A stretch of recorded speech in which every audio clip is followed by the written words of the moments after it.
They sold her while she was still bleeding, not hours after, not days, while the blood was still warm on the straw beneath her.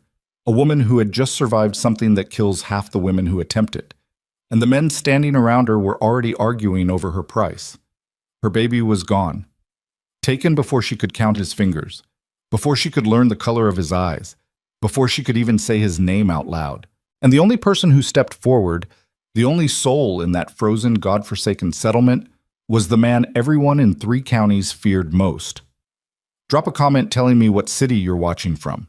I want to see how far this story travels. Hit that like button and stay with me, because what happens next will change everything you think you know about survival. Chapter 1. Clearwater Hollow, Wyoming Territory. November 1874. The snow had been falling since Tuesday. By Thursday morning, it sat 2 feet deep against the walls of Mabel Greer's boarding house, and the wind off the Absaroka Range had turned mean, the kind of cold that didn't just bite.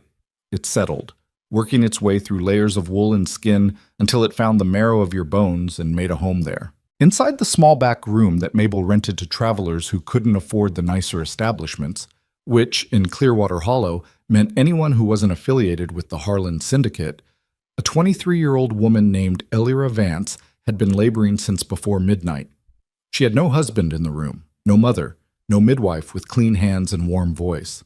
What she had was Mabel herself, a stout, gray-haired woman who delivered enough babies in her 62 years to know when something was going wrong, and a 14-year-old girl named Cora who served the tables downstairs and had been conscripted into service because she happened to be nearby when Elira's water broke.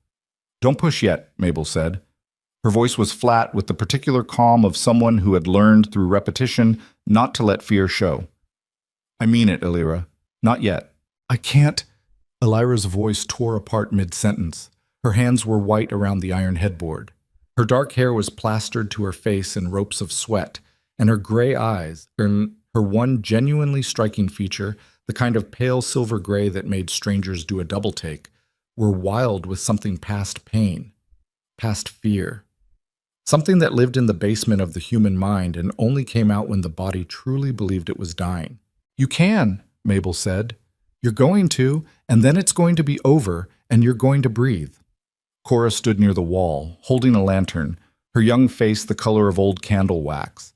She wasn't watching Elira. She was watching the door, as though she expected something to come through it, which, as it happened, was not an unreasonable instinct.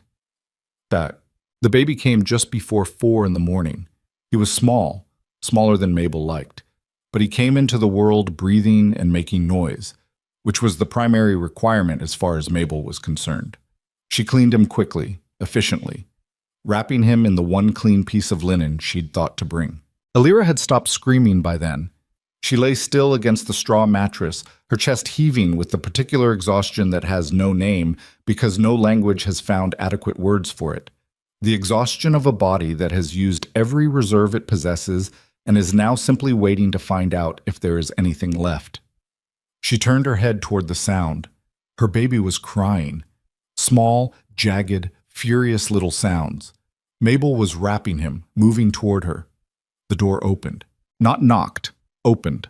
3 men came in, and they did it with the easy authority of men who had never once in their lives considered that a closed door might require their permission to enter.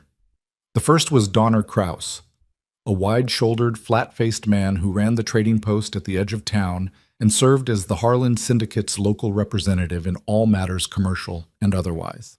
He wore a beaverskin coat and an expression of mild inconvenience. The way a man looks when he has an errand to run in weather he doesn't care for. Behind him stood 2 men Elira didn't know by name, though she recognized their type. Hired weight. Men who existed to make other men's intentions physical. "Kraus," Mabel's voice had gone from flat to iron. "You get out of this room." "Mind yourself, Mabel." Kraus's gaze moved past her to the bed, to Elira, to the wrapped bundle in Mabel's arms. Something calculated crossed his face, not warmth, not curiosity, arithmetic. "She's still alive?" "Get out. I'm asking a civil question." He stepped further into the room. One of the men behind him moved to the side, positioning himself between Mabel and the door without making it look deliberate. She came into this town with debt attached. That debt don't pause for babies. Alira had pushed herself up onto her elbows. Every muscle in her body screamed at the movement. "Where's Thomas?" Her voice came out smaller than she intended. He was supposed to be here. Thomas Vance, Your husband skipped out 2 days ago," Kraus said. Not unkindly, exactly, but with the complete absence of any emotion that could be confused for kindness. Took what cash was left and rode south. Left his tab with us and, well, his eyes moved to her. Whatever else he left behind. Silence in the room except for the wind and the baby's thin crying. "I don't have anything," Elira said. "I don't have money. I don't have—" "No," Kraus agreed. "You don't." He nodded at one of the men behind him. "Take the child." Mabel moved. She was 62 and stout and not built for speed, but she moved with a fierce instinct, turning her body to block.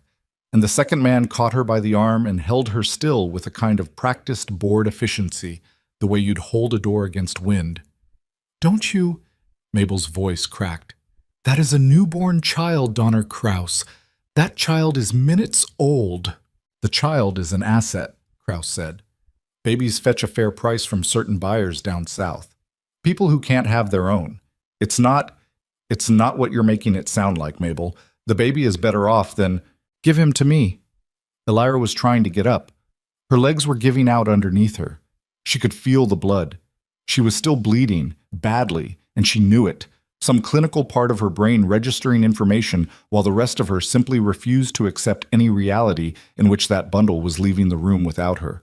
"Please, please, I'll work. I'll do anything. I'll pay back whatever Thomas owed. Just—" The man took the baby from Mabel. Mabel let out a sound that didn't belong in a human throat. Cora, near the wall, pressed herself flat against it and closed her eyes. Elira's knees hit the floor. She hadn't meant to fall. Her body just stopped supporting the decision to stand. She reached out. She was reaching toward nothing, toward a man's back, toward a doorway, toward the sound of her baby's crying getting further away. And her hands found only cold plank floor. "Get her cleaned up," Kraus said, to no one in particular on his way out the door. "She'll be sold in the morning. Traders coming through from Billings. They'll take her." The door closed. Mabel was on her knees beside Elira on the floor. She was saying something. Elira could see her mouth moving, could feel the woman's arms around her. But the sound had gone strange and distant, like hearing someone call your name from the far side of a canyon. The baby was gone. Her body was failing. The morning was coming. Chapter 2. The Trading Dawn. In Clearwater Hollow came slow and gray, filtered through cloud cover so thick the sun never really arrived, just a gradual lightening of the dark that passed for morning in November. The trading happened in the yard behind the stable, where 3 men from Billings had set up a makeshift operation that anyone passing through would have been forgiven for not immediately recognizing as what it was. They had a wagon. They had paperwork. Real-looking paperwork, ledgers and receipts, the bureaucratic camouflage of commerce. Elira stood between 2 of Kraus's men in the yard, wearing her own clothes because no one had thought to provide her with better. She had gotten to her feet through a combination of Mabel's help, a length of cloth wrapped tight around her midsection, and the particular ferocious stubbornness that some people are simply born with and cannot explain. She was still bleeding. She knew she might be bleeding in a way that would kill her before nightfall. She had decided, somewhere on the floor of Mabel's back room, that this was not an excuse to lie down. If she was going to die, she was going to die on her feet. She stood straight. Her legs shook. She did not let anyone see them shaking.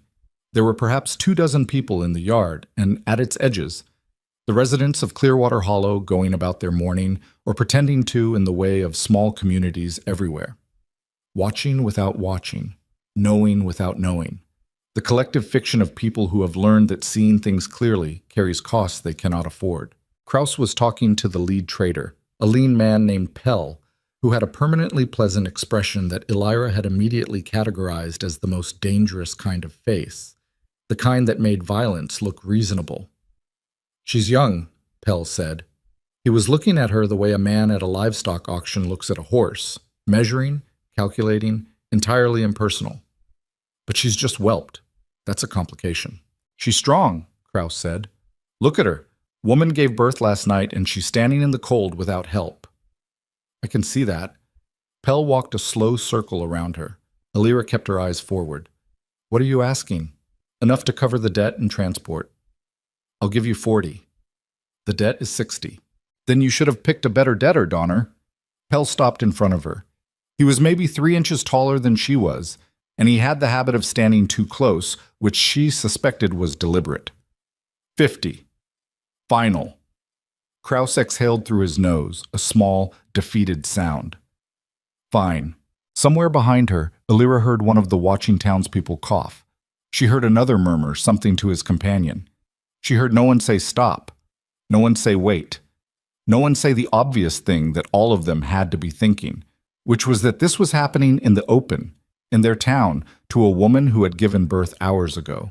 She had stopped expecting anything from these people approximately 45 minutes ago. Pell reached into his coat for the money. I'll give you 70. The voice came from the left, and it came quiet. Not raised to carry, just a flat statement, the way you'd quote a price at a store counter. But the yard went still in the particular way yards go still when a certain kind of man speaks. Alira turned her head. He was standing at the edge of the stable, maybe 12 feet away, and he was leaning against the wall with his arms crossed and his hat low enough that she couldn't see his eyes at first. He was tall, not exceptionally, but built in a way that suggested substance. A dark canvas coat, trail-worn. A gun on his hip that he wasn't touching. He had a few days of dark beard and a jaw that had clearly been broken at least once in his life and set crooked. He wasn't looking at her. He was looking at Pell. Rhett Calder, someone in the crowd said, under their breath, with exactly the tone of voice you'd use to say rattlesnake. Pell's pleasant expression tightened at the edges. This isn't your business, Calder. Made it my business. Rhett Calder pushed off the wall and walked into the center of the yard, and the crowd parted for him. Not dramatically, not with obvious hurry, but steadily, the way water moves around a stone in a stream. 70. Cash. Kraus was staring at him. You're buying? I'm making a better offer than this man. He finally looked at Alira then, and she got a look at his eyes. Dark brown, close set, utterly unreadable. He looked at her for perhaps 3 seconds, with the same impersonal assessment that Pell had used, but somehow entirely different in character, like a man checking whether a window was broken rather than whether a thing was valuable. Then he looked back at Kraus. Do you want $70 or not? What for? Pell's pleasant voice had developed an edge. What do you want with her, Calder? My business. Now hold on. Kraus was looking between them. Money was fighting instinct behind his eyes, and money was winning, as it generally did with Kraus. Pell, You take his money, Pell said flatly, and we're done doing business. A moment. The snow was still falling, slow and indifferent to everything happening beneath it. 75, Rhett said, and I'm getting bored. Kraus took the money. Pell stared at Calder with the particular expression of a man who is doing the mathematics of violence and arriving at an answer he doesn't like. Then he walked to his wagon without another word, climbed up, and drove it out of the yard at a pace that was careful not to look like retreat. The crowd in the yard remained. Nobody spoke. Rhett Calder turned and looked at Alira again. She looked back at him. You got anything here? He said. Belongings? Her voice, when it came, was steadier than she expected. A bag, in Mabel's room. Get it. He was already turning toward the stable. Meet me out front in 10 minutes. Wait. She took a step toward him, and her leg nearly gave. She stopped it. My son. Kraus sold my son last night to... I know. He said it without stopping, without turning around. She stared at his back. You know? He was already inside the stable. Chapter 3. The Road to Nowhere. Good. Mabel tried to stop her. Not forcefully. She wasn't the kind of woman who tried to control others once they'd made their minds up. But she stood in the doorway of the back room while Alira pulled on a second wool skirt and wrapped a shawl around her shoulders, and she said what she felt she had to say. Alira, that man is not safe. I know. He's killed people. More than one. That's not... I'm not saying it the way people say things in this town is gossip. I am telling you he has killed people and nobody did a thing about it because there's nobody here to do a thing about it. I know. Illyra pulled the bag from under the bed. It wasn't much. A change of clothes, a small knife she'd had since she was 15, $20 that Thomas hadn't found. She straightened up slowly, pressing one hand to the wall. Mabel. What? The men who took my son. Kraus said buyers from the south. People who can't have children. She heard her own voice say the words, and they still didn't make sense. They still didn't fit together into anything she could hold. Do you know who? Mabel's face did something complicated. There's talk. The Harlan Syndicate, they've been doing more than cattle for the last few years. Moving people. Children, especially. Her voice had gone very quiet. There was a family last spring, the Nortons, their little girl. Where do they take them? Bush, south. That's all anyone knows for certain. The Dakotas first, then... Mabel stopped. Illyra, even if Calder is sincere, even if he actually intends to help you find the boy, and I cannot imagine why he would, the Syndicate is not a group of men you can go up against. They have judges, town marshals, half the territory is in their pocket. Illyra looked at her. My son is alive, she said. He was alive when they took him. That means there's time. She picked up her bag. The man outside is the only person in this entire town who offered me anything. I'm going with him. Mabel was quiet for a moment. Then she went to her bureau, opened the top drawer, and came back with a small paper-wrapped parcel. Food for the road. There's dried meat and hardtack. She pressed it into Illyra's hands and then held on. Her eyes were red at the rims. You send word when you can. I will. And Illyra. Mabel's grip tightened briefly. You're tougher than you know. You always were, from the moment you walked into this town. Don't let anyone, including that man, make you forget that. Illyra nodded. She didn't trust her voice to hold. She went out through the front door into the snow. Rhett Calder had a horse, a Grula gelding, heavy-built, the kind of animal that prioritized endurance over beauty, and a pack mule loaded with supplies. He was checking the mule's cinch when Illyra came out of the boarding house. He glanced at her once, noted the bag, noted the way she was walking. You're bleeding, he said. I'm aware. Bad? She considered lying. Possibly. He looked at her for a moment with the same unreadable expression. There's a settlement 40 miles north. Trapper named Hollenbeck lives there. His wife was a medicine woman, Crow. She knows what she's doing. And you're taking me there. That's where I'm going. She looked at the horse and the mule and the gray, empty road leading north out of Clearwater Hollow. Then she looked back at him. You know about my son, she said. You said that. I know, you said.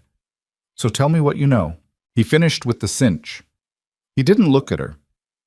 The child was taken last night before you delivered, based on what Kraus had already arranged. Sold to a buyer who works for the Harlan Syndicate's acquisition arm. The buyer's name is Sutter. He runs a distribution operation out of a trading post on the South Fork. Routes children south and west to buyers who pay well and don't ask questions. He said it all in the same flat, informational tone. Sutter won't move the child for at least a week, maybe 10 days. Babies need time to travel safely or they don't arrive in sellable condition. Sellable condition. Illyra's stomach turned. She breathed through her nose and kept her face neutral. How do you know that? She asked. Rhett finally looked at her. Because I've been trying to find Sutter for 8 months. She waited. He didn't volunteer more. Why? She said. Something shifted behind his eyes. Not much, a shadow crossing a shadow. And then it was gone, and the blankness returned. Get on the horse, he said. We're burning daylight. She wanted to push it. She made a decision not to, which took more effort than it sounds like, because she had a quality that had caused her trouble her entire life. The inability to leave a question unanswered, a tendency to pull at threads until she either understood the whole cloth or unraveled it completely. She got on the horse. It took all the strength she had left, and she used the stirrup and the saddle horn in sheer bloody-minded will to get herself up and settled. And she sat straight once she was there, spine long, chin level, the way her mother had always told her a woman should ride. Like you own the ground beneath you, not like you're grateful for it. Rhett took the mule's lead in one hand and started walking without fanfare, without ceremony, without a single backwards glance at the town they were leaving. Alira looked back once. Clearwater Hollow sat in the bowl of its valley like something the landscape had coughed up and forgotten. A few dozen buildings, gray wood gone silver in the cold. Smoke from morning fires. A handful of people visible on the main street who turned to watch them go. She faced forward. She did not cry. She would not. Not yet. Find him first, she told herself. Find him first and then you can fall apart. Not before. Chapter 4. 40 miles. The day was brutal. The trail north was not a road so much as a suggestion made by previous travelers, a vague impression through the pines that filled with snow as fast as horses cleared it. The wind came in sideways off the ridge, and within 2 hours Alira couldn't feel her feet, which was both a problem and a mild relief because it meant the foot pain wasn't competing with everything else. She didn't talk. Rhett didn't talk. This suited them both. He walked the whole way. She realized after a while that he'd put her on his horse and taken the mule himself, and that this was a deliberate decision he'd made without announcing it, without asking her if she needed it. She found she had complicated feelings about this. On one hand, she was grateful in the practical, unromantic way that people are grateful for things that keep them alive. On the other hand, she was acutely aware that she knew nothing about this man, that she was bleeding into a cloth wrapped around her midsection in the wilderness with a stranger, that the whole framework of her life had collapsed in the space of about 8 hours, and she was now entirely dependent on a person she'd met roughly 4 hours ago, and who had, she could not forget, purchased her like livestock. She turned this over in her mind as the hours went by. The horse moved steadily beneath her. Rhett moved ahead, leading the mule through the deepening snow. He didn't struggle with it. He moved like a man who had spent the better part of his life in this exact kind of weather and had long since stopped having opinions about it. Around midday he stopped, tied the mule to a branch, and came back to where she sat on the horse. "Get down," he said. 10 minutes. Horse needs a rest." She got down. Her legs reported that they were not particularly happy about this development, and her body made a brief, urgent case for sitting down on the nearest log and not getting up. She overruled it. He handed her a canteen. She drank. The water was cold enough to hurt. "Can I ask you something?" she said. He was looking at the trail ahead. "You're going to regardless." "Fair. What do you want from this?" He looked at her then. "What?" "You bought me. You're taking me north. You say you're looking for Sutter." She kept her voice level. I'm grateful. I mean that. But I'm not in a position where I can afford not to understand what this is." He was quiet for a moment. "I don't want anything from you," he said. The flat tone again, but something slightly different in it. Something that sounded almost like he was choosing words carefully, which seemed unlikely, given that he appeared to use as few words as possible at all times. "That's not an answer. It's the only one I've got right now." "Try harder." He looked at her with an expression she couldn't quite read, something that might have been surprise, or the closest approximation to it that his face could manage. "You're in no condition to be this stubborn." "I'm always in condition to be this stubborn." She handed the canteen back. "You paid for me. That means you own me in the eyes of every person who watched that transaction. I need to know what you think you bought." The silence stretched long enough that she thought he wasn't going to answer. Then, "I bought time," he said. "Pell would have had you 50 miles south before nightfall. You'd have been in a place I couldn't reach you.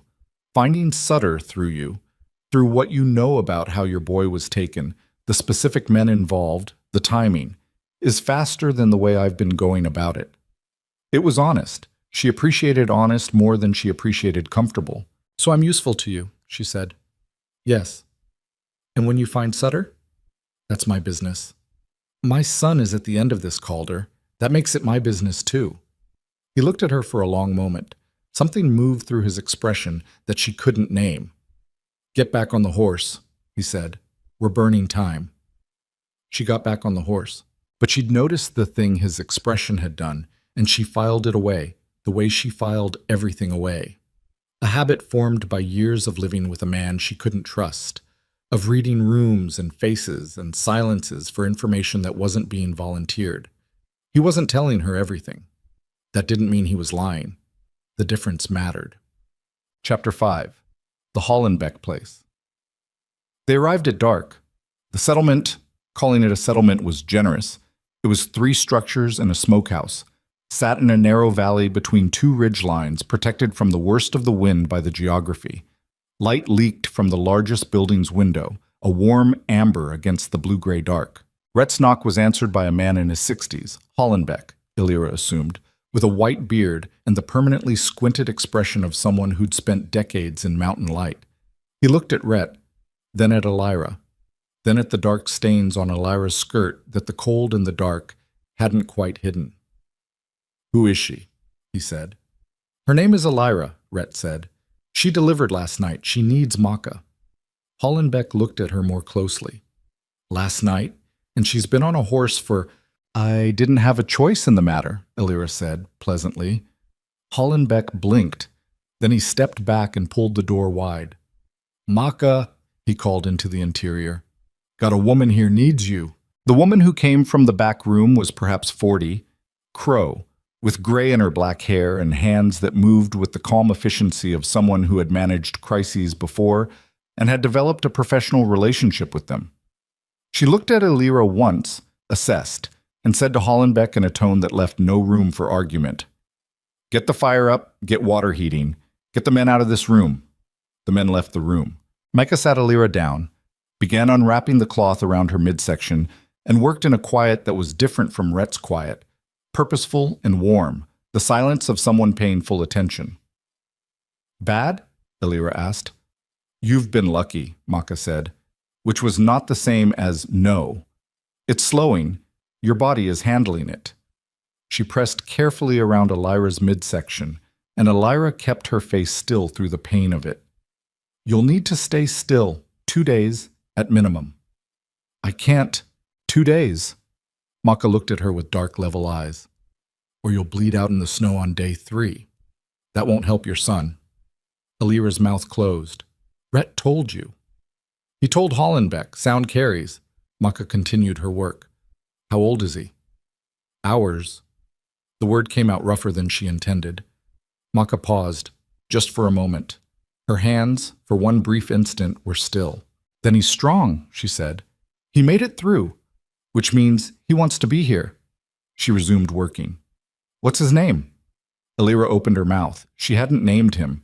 He'd been taken before she'd named him. She'd had a name ready, had carried it for months, had said it to herself in quiet moments, turning it over.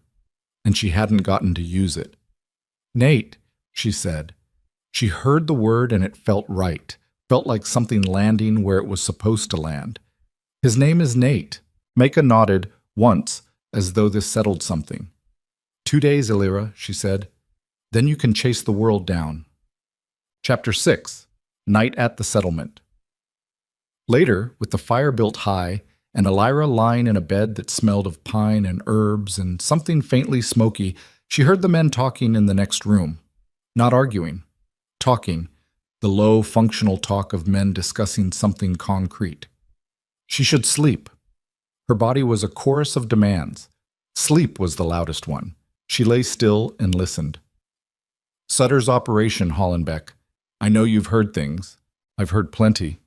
Hollenbeck's voice was cautious. And I've stayed out of it deliberately. Man has friends in places that make trouble for people who make trouble. I know where he's based, Rhett said. South Fork. But he'll have moved by the time we can get there. Then what are you...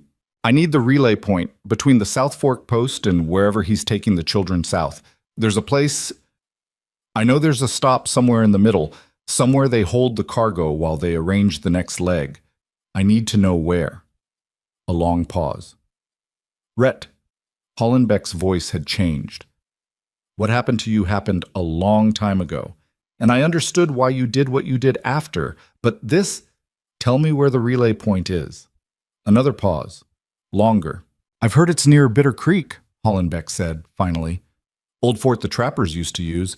Been abandoned official-like for years, but Sutter's men have been seen in that area.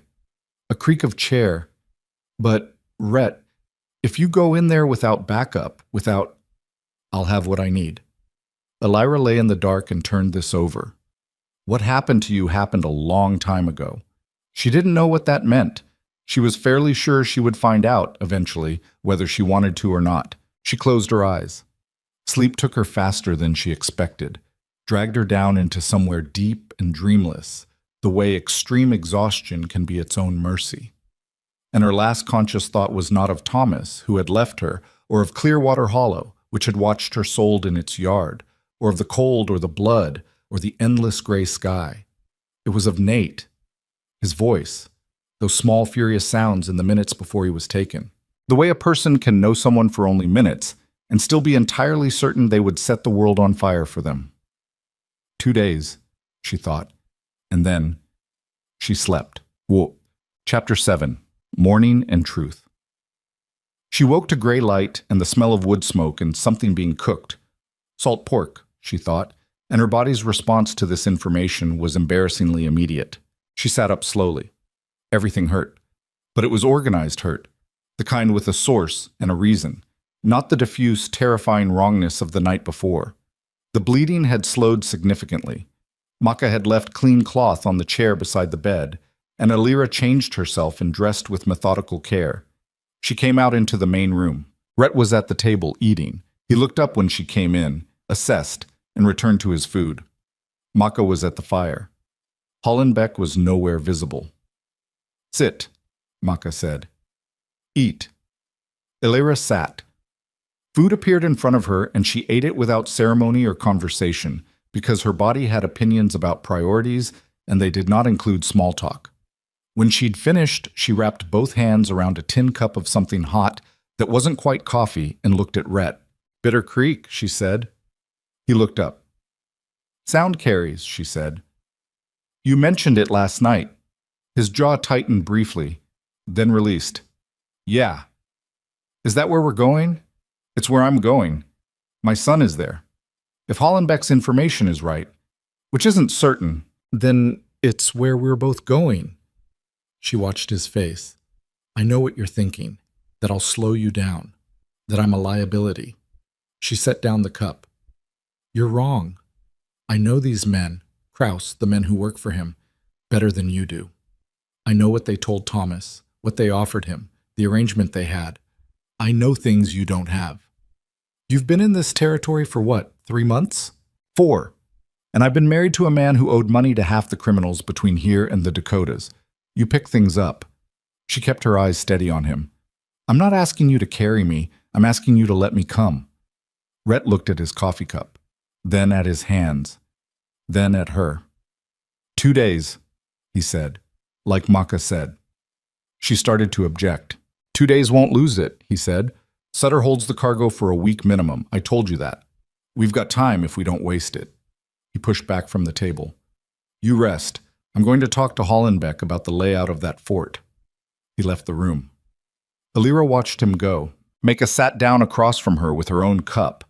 The older woman looked at her with those level, dark eyes, and there was something in her expression that wasn't pity.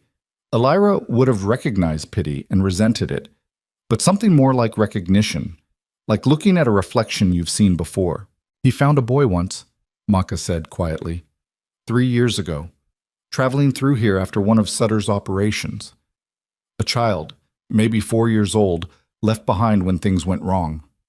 Sick, alone. She wrapped both hands around her cup.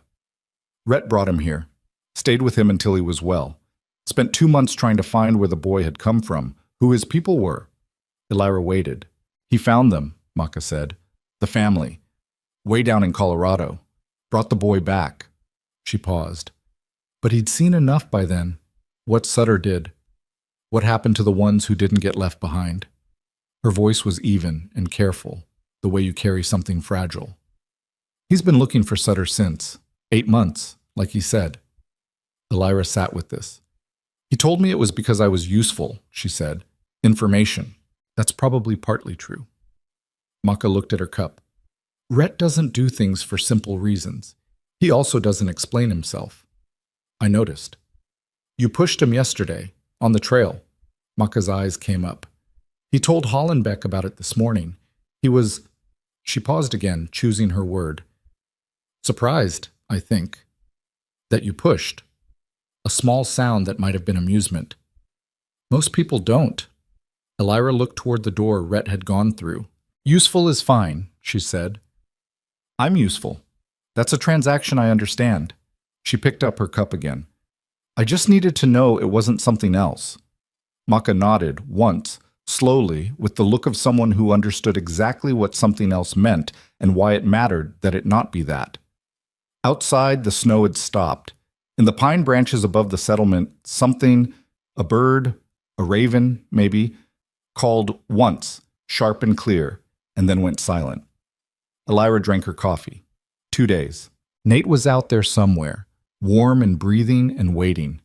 2 days, she told herself, and then we come for you. The 2 days passed the way hard time always does. Not slowly, exactly, but heavily, each hour carrying more than its share. Elira slept more than she wanted to, and less than she needed to. She lay in the pine-scented room at Hollenbeck's and stared at the ceiling and made herself breathe and made herself rest, and told herself she was doing the only thing she could do, which was true, and which helped almost not at all. Somewhere south of here, her son was in the hands of people who saw him as inventory. Every hour she lay still was an hour she wasn't moving toward him. She knew the mathematics were on her side, Sutter's timeline, the week Rhett had described. But knowing a thing rationally and making peace with it are not the same operation, and she'd never been particularly good at making peace with anything. On the morning of the second day, Maka examined her, pressed her hands in several places that made Elira's vision go briefly white, and then sat back with the measured look of someone delivering a verdict they've already reached. You're not healed, she said. You're stable. There's a difference. I know the difference. You need to not ride hard. Rest when you stop. If the bleeding comes back heavy, I'll stop. Maka looked at her for a moment with those dark, level eyes that seemed constitutionally incapable of pretending. No, you won't, she said, but at least know that you should. She stood and handed Elira a cloth pouch that smelled of dried herbs and something sharper, medicinal. Yarrow and red root. If you bleed through, pack it. It'll slow things. She paused.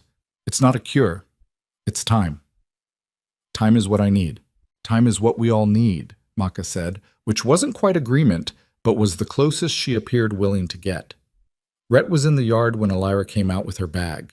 He had the horses ready. Both of them, she noticed, saddled. He looked at her the way he'd looked at her before, that quick, impersonal once-over that somehow managed to be more genuinely attentive than most people's long stares. You'll ride, he said. No argument. I wasn't going to argue. He looked mildly skeptical but said nothing. Hollenbeck came out to see them off. He shook Rhett's hand, held it a beat longer than a normal handshake, and something moved between the two men that didn't need words. The kind of communication that happens between people who've known each other long enough that language has become optional. Then he turned to Elira and handed her a folded piece of oilskin. Map of the Bitter Creek area, he said, or what I know of it. The fort's not marked on any official survey. They built it before the territory was organized, but I drew in the approach trails from memory. He tapped the paper. The east approach is what Sutter's men use. Has a guard station about a half-mile out. You'd want the North Ridge if you're going in quiet. Thank you, Elira said. Hollenbeck nodded. He looked like a man who wanted to say more and had decided against it. Maka says your boy's name is Nate. She wasn't expecting that. Yes. Good name. He stepped back. Bring him home. She put the map in her coat and got on the horse without help. They rode north for the first mile before Rhett turned them east, cutting through a gap in the ridge that he clearly knew from memory because there was nothing visible to distinguish it from the surrounding tree line. The temperature had dropped overnight, and the cold had the particular dry, crystalline quality of high elevation in late November, the kind that didn't feel brutal at first and then suddenly revealed that it had been killing you gently the whole time. They rode for a while in the silence they'd established on the first day, which by now had developed its own texture. Not uncomfortable, not warm, just functional. The silence of two people who have agreed, without discussion, that they have more important things to spend energy on than filling air. It was Rhett who broke it. I need to tell you something, he said, not looking at her, eyes on the trail ahead. About Sutter, about what you're riding into. She waited. The ford at Bitter Creek, it's not just a relay point. It's where he does his accounting. He paused, and she got the sense he was choosing his words with the same care he applied to everything. Nothing wasted, nothing for show. The children aren't held there long. A few days, sometimes less. But during that time, there are records, ledgers. Who was brought in, who bought them, where they're going. His jaw moved. If your son has already been moved on, he hasn't.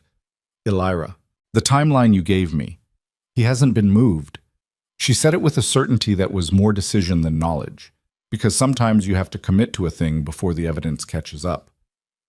But you're telling me about the ledgers for a reason. If we get in there and he's gone, Rhett said quietly, the ledger tells us where. It's not over if he's been moved. It just changes what we do next. She absorbed this. The trail wound through a narrow cut between two rock faces, close enough that snow fell from the overhang as they passed and dusted her shoulders. You've been to that fort before, she said. A beat. Once. When you were looking for Sutter. When I was getting close enough to understand what I was dealing with. His voice stayed flat, but there was something beneath the flatness. Not quite bitterness, more like a weight that had been carried so long it had become structural. I pulled back. Wrong time, wrong numbers. How many men does he run? At the fort? Depends. Skeleton crew normally. 4, 5. When there's cargo being held, more. Could be 8, 10. She thought about this arithmetic carefully. And it'll just be the two of us. Unless you know someone else in this territory who'd ride against the Harlan Syndicate.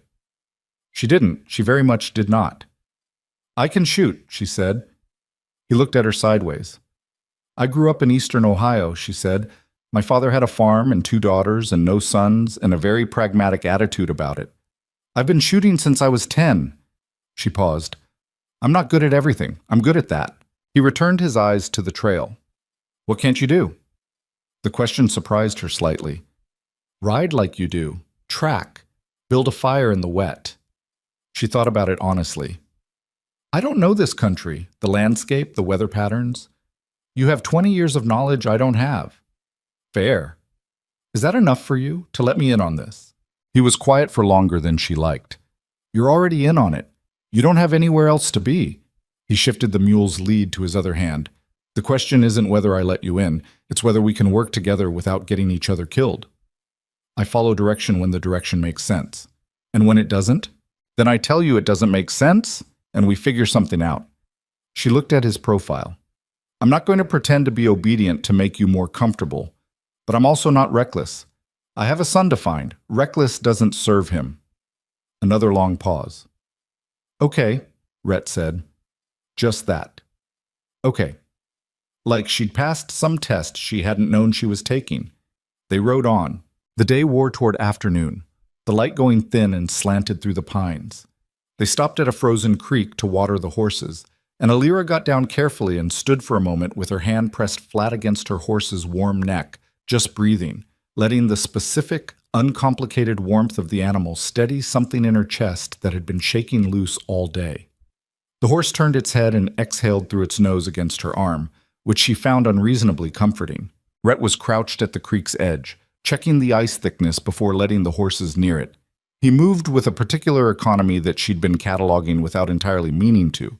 Nothing performed, nothing wasted, every motion the exact size it needed to be. It was the opposite of the way Thomas had moved, always a little too much, always a gesture aimed outward at some imagined audience. She pushed Thomas out of her mind.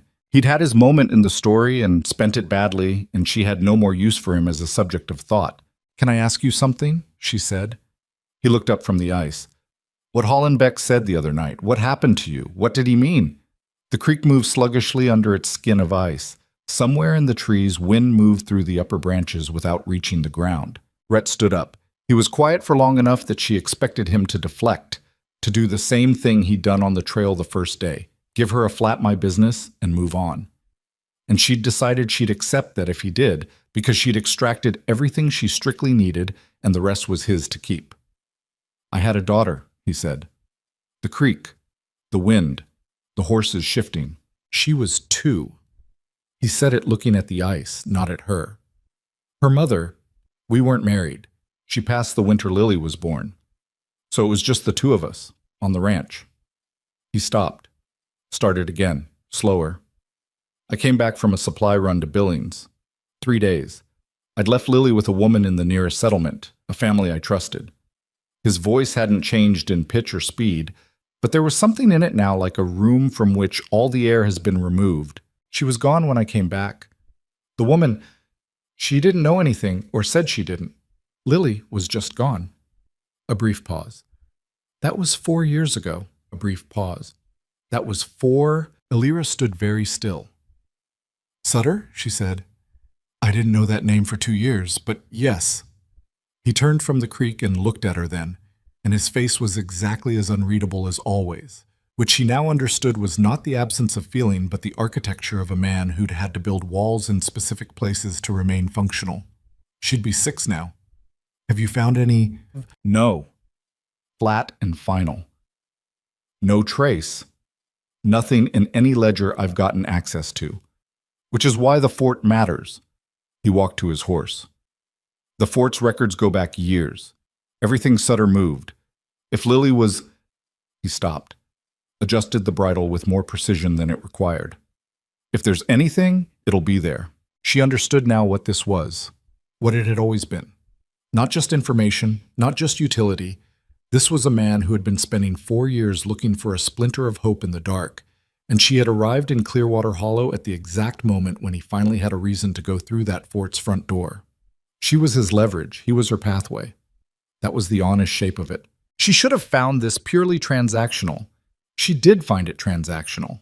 She also found it something else, something she didn't have an exact word for.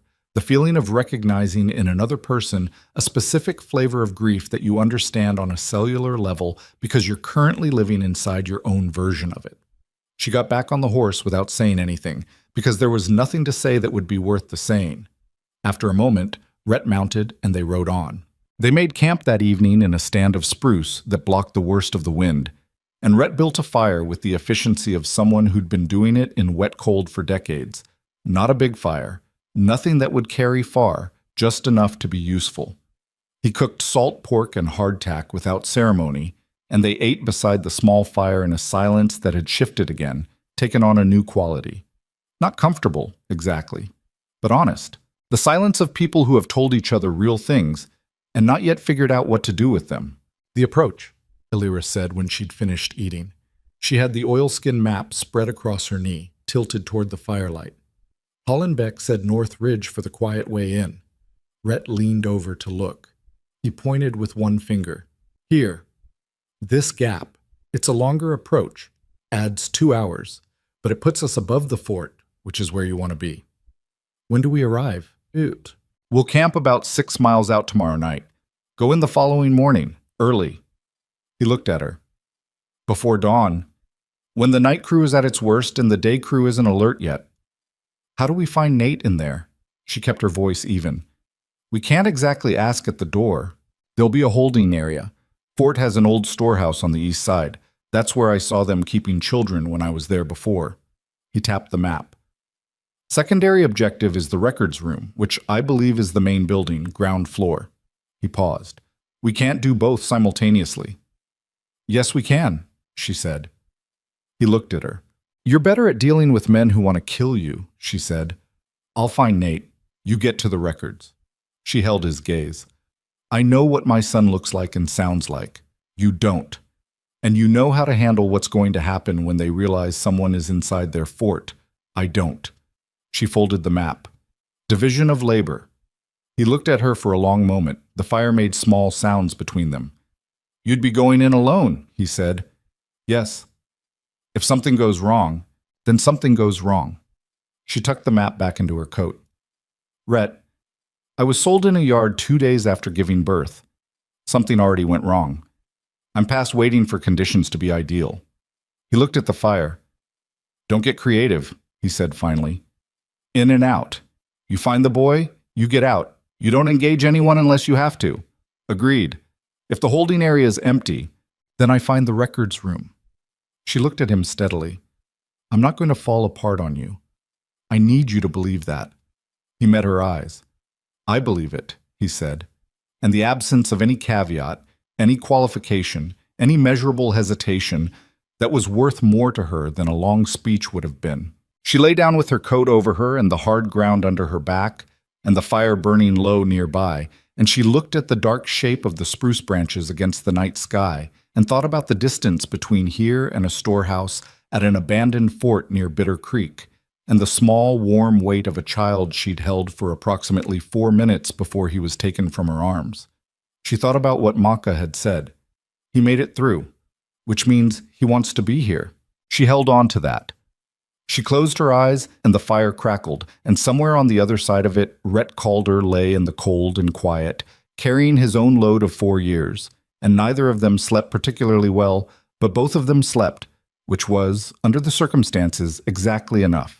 They reached the 6-mile camp as the last light left the sky, and the cold that followed the dark was a different animal entirely from the daytime cold, sharper, with intent, the kind that makes you aware of every place your clothing gaps or thins. Rhett built the fire smaller than the night before. No ceremony about it, just a judgment call. They were close enough now that smoke and light mattered in a different way. He cooked nothing. They ate cold from the pack, dried meat, hardtack, a handful of dried apples that Maka had tucked in somewhere without announcing it. Elira found them and held one in her palm for a moment before eating it, because the small, unexpected kindness of it caught her somewhere unguarded. She didn't say anything about it. She ate and looked at the map again, though she'd memorized it by now, and going over it was less about new information than about the need to do something with her hands while her mind worked. "Guards," she said. "You said 4 or 5 on a normal night, more when there's cargo." "Right. Nate is cargo." She said it flat and factual because that was the only way to say it without it taking her legs out from under her. "So we're looking at the higher number, probably." Rhett had his back against a spruce trunk, whittling nothing, just moving the knife to keep his hands busy. She'd noticed he did this when he was thinking. The east approach has a station a half-mile out. 1 man, maybe 2. We bypass that going in from the north, but it means they don't trip on us early, which cuts both ways. Meaning they're not alerted before we're inside. Meaning we don't know what's changed inside since I was last there. He looked at the knife. "My information is 8 months old. Layout's probably the same. Personnel, arrangements? That's the unknown." Elira folded the map and looked at him directly. "What aren't you telling me?" He glanced up. "There's something you've been working around all day," she said. "I can see it. You get a certain look when you're deciding whether to say a thing." He was quiet for a moment in the way that she'd learned meant he was actually considering, not stonewalling. "Last time I was near that fort," he said, "I saw someone I recognized." He went back to the knife. "Man named Cord Devers. He used to ride with me, years back, before I settled the ranch." She waited. "He's working for Sutter now." Rhett's voice stayed even, but the knife stopped moving briefly. "Which means if he sees me, he knows my face, knows how I operate. He'll know what I'm there for." He set the knife down. "He's not someone who'll hesitate." "Is he the kind of man who'd warn you, for the sake of having ridden together?" Rhett looked at her with something close to bleak amusement. "No." "Then he's just an obstacle with a name." He picked the knife back up. "That's one way to put it." She lay back and looked at the sky. Cloud cover tonight, no stars, no moon, just a solid dark ceiling that would help them tomorrow morning and made her feel slightly claustrophobic right now. She turned her mind to the practical because the practical was where she functioned best when everything else threatened to collapse into feeling. In and out. Find the holding area. Find Nate. Get out. Don't engage unless you have to. She repeated it until it had the texture of something solid. Her hand moved, without her deciding to move it, to the small knife on her belt. The one she'd had since she was 15, the one that had survived Thomas and the road and everything after. She wrapped her fingers around the handle and felt its familiar grip and left it there. She slept 3 hours. It was enough. They rose before the sky showed any change, dressed in the dark by feel, broke camp without fire or conversation. The horses were left tied and covered in a hollow a mile back. Rhett's decision and the right one. On foot they were slower but quieter, and the North Ridge approach was too steep for horses in this snow regardless. The ridge climb was hard. Elira didn't complain, and she didn't ask for help, and twice on the steeper sections, she slipped and caught herself and kept going. Her body had opinions. Forceful, detailed opinions about what it thought of being asked to climb a snow-covered ridge 4 days after childbirth. She noted them and filed them for later. The yarrow and red root pouch was in her coat pocket, which felt either like preparedness or like carrying your own bad omen, and she'd decided it was the former and wasn't revisiting the decision. Rhett moved ahead of her, setting steps in the snow where he could, holding back branches. Not making a production of it, just doing it. At the ridgetop they stopped, breathing hard, and Rhett went flat in the snow, and she did the same, and they lay there and looked down at the fort below. It was smaller than she'd pictured. Not small, but the word fort suggested something more imposing than what was there. A main building, 2 or 3 outbuildings, a stockade wall that was original to the trapper days and had gaps in it that nobody had bothered to repair, presumably because the location was remote enough that the wall was largely decorative. Firelight in 2 windows of the main building. A single lamp moving on what appeared to be a patrol circuit around the exterior. 1 visible guard on a patrol, which didn't mean 1 guard total. Storehouse, Rhett said under his breath close to her ear, pointing. The building on the far east side of the compound, set slightly apart from the main structure. No visible windows on this side. A door with a bar across it she could see even from here because the lamp on the patrolling guard swung toward it as he passed. That's where. She looked at it, memorized the distance from the gap in the north wall to the storehouse door. 40 feet, maybe 45. Open ground. The patrol passed she watched, roughly 4 minutes. 4 minutes wasn't nothing. It also wasn't comfortable. Main building, Rhett said, shifting his attention. Records room will be ground floor, rear, there's a back entrance, small, used for deliveries. That's my way in.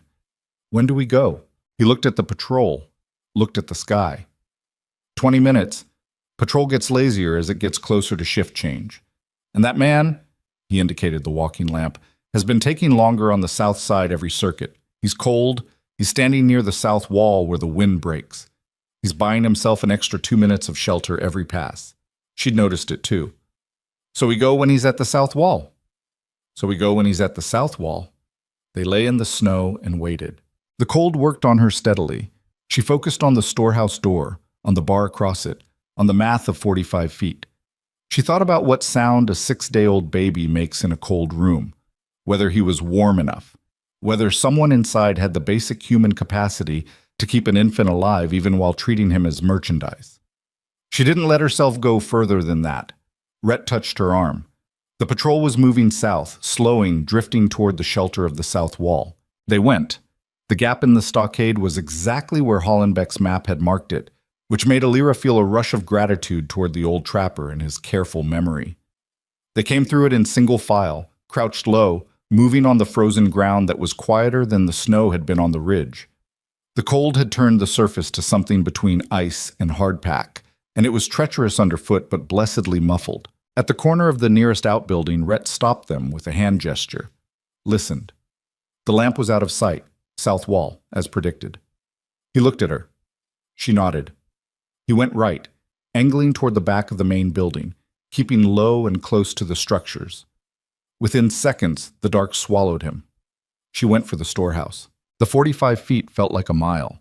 She covered it in a crouch, moving as fast as she could manage without sound, and the whole time the back of her neck was doing what the back of necks do when exposed and moving through open ground, a full-body conviction that someone was looking directly at her. She reached the storehouse wall and pressed herself against it and waited, heart doing something distracting in her chest. Nothing happened. She edged to the door. The bar was a heavy timber, set in iron brackets. She lifted it slowly. It was heavier than she'd expected, and she had to use both hands, and for 3 terrible seconds it scraped against one of the brackets with a sound that seemed, in the silence, enormous. She froze, counted 10 full seconds. The patrol lamp didn't reappear. She set the bar against the wall and pulled the door open an inch. Warm air hit her face, warmer than outside. Someone had a heat source in there, a brazier maybe, something. The smell was hay and animal and something sharper underneath that she recognized as unwashed human beings in a closed space. She pulled the door wider and went in. The interior was dark except for the glow from a small iron brazier in the far corner, barely more than coals, but enough warmth to make the room survivable, which she supposed was a minimum business requirement. Her eyes adjusted. Straw on the floor, 2 blankets against one wall, occupied. She could see the shapes. Older children, 4 or 5 years old maybe, asleep. A wooden crate near the brazier. She moved to the crate. He was in it. He was alive. He was wrapped in a piece of wool and sleeping the dense, oblivious sleep of the very new, his small face creased and red and entirely perfect in the coal glow, and Elira Vance, who had held herself together through 4 days of blood and cold and grief and forward motion on nothing but sheer will, went to her knees on that straw floor and pressed her hand over her own mouth and shook for approximately 10 seconds. Just 10 seconds. Then she picked him up. He stirred, shifted, made a small sound that was the precursor to crying, and she brought him to her chest and held him there. And he seemed to recognize something, warmth or heartbeat or smell, and the sound dissolved back into sleep before it became an alarm. She held him for a moment that she could not have measured. Then she became aware of the other children against the wall. 2 of them. One asleep, one, the older one, she realized now, a girl maybe 5 or 6, watching her with eyes that were fully open in the dark, awake and cautious, and perfectly silent in the practiced way of a child who has learned that making noise brings consequences. Elira looked at her. The girl didn't move. She was supposed to find Nate and get out. That was the plan. In and out. Don't engage unless you have to. She looked at the girl. "Can you walk?" she whispered. The girl stared at her. "I'm not one of them." Elira kept her voice barely above breath, one hand on Nate's back, keeping him still. "I'm leaving. Can you walk?" A long pause. Then the girl gave the smallest possible nod. "Wake the other one. Quiet as you know how." She looked at the door. "We're going to go out that door and move fast. You stay right with me. You understand?" Another nod. The girl turned and put her hand on the smaller child's shoulder. A boy, Elira saw now, maybe 3. And she woke him with a skill that only comes from practice. A firm hand, a look directly into his eyes before he had time to make sound, something whispered in his ear that settled him in seconds. He sat up silent. In the main building, through the walls in the distance, something happened. Voices, a shout, a bang that was probably a door. Then 2 more sounds in quick succession that were not a door, gunshots. Elira stood up. "Now," she said, no longer whispering. "Right now, both of you. Come on." The girl grabbed the boy's hand and they moved. Outside, the fort was no longer quiet. The patrol lamp had reappeared. Not south, not moving in its circuit, but swinging rapidly toward the main building in the direction of the noise. Another man was coming from the second outbuilding, shouting something she couldn't make out. She had the 2 children and an infant, and 45 feet of open ground, and a gap in the stockade wall that was about to have at least 2 armed men between her and it. She did not stop to calculate odds. She ran, not toward the gap on the north side, that was compromised now, the patrol was between her and it, but along the inside of the stockade wall, east, away from the main building and the gathering noise, toward the southeast corner where the wall had the largest gap she'd marked from the ridge. She hadn't planned to use it. Plans had apparently expired. The girl kept pace with her. Kept pace better than Elira expected, small legs moving fast and certain, holding the boy's hand with a grip that didn't slip.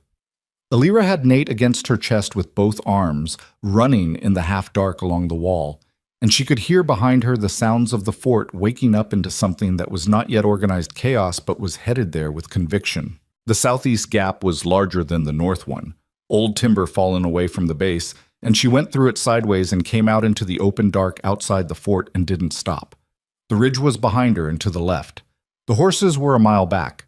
Between here and there was open, snowed ground and whatever was coming out of that fort once the men inside got themselves organized. She ran, or what passed for running.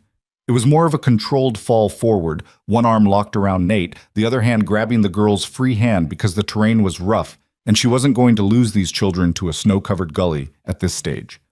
The boy was making sounds now, Not crying exactly, but close. And the girl said something to him in a low, fierce voice. Not English, something else. And he went quiet again. She ran until her lungs said they were done, and then she kept running. 100 yards from the fort, in a depression between two rises, she stopped and went flat, and pulled the children down with her, and lay listening. From the fort, voices, lantern light moving, but not coming this direction. Not yet. The commotion was still focused inward, on the main building, on whatever Rhett had started in there. She lay with her face in the snow and breathed. Nate shifted against her chest. She could feel his heartbeat, small and rapid and steady. She kept her hand on his back. "You're all right," she said to him, to the girl beside her, to herself. "We're outside, we're out." The girl was lying next to her, remarkably still, remarkably composed, and in the pale dark Alira could see her watching the fort behind them with an expression no child that age should have. Not fear exactly, but a vigilance so constant it had become the resting state of her face. Whatever this girl had been through to develop that expression, it had not happened in the last week. "What's your name?" Alira asked. She didn't answer immediately, then quiet. "Clara." "How long have you been here, Clara?" A pause.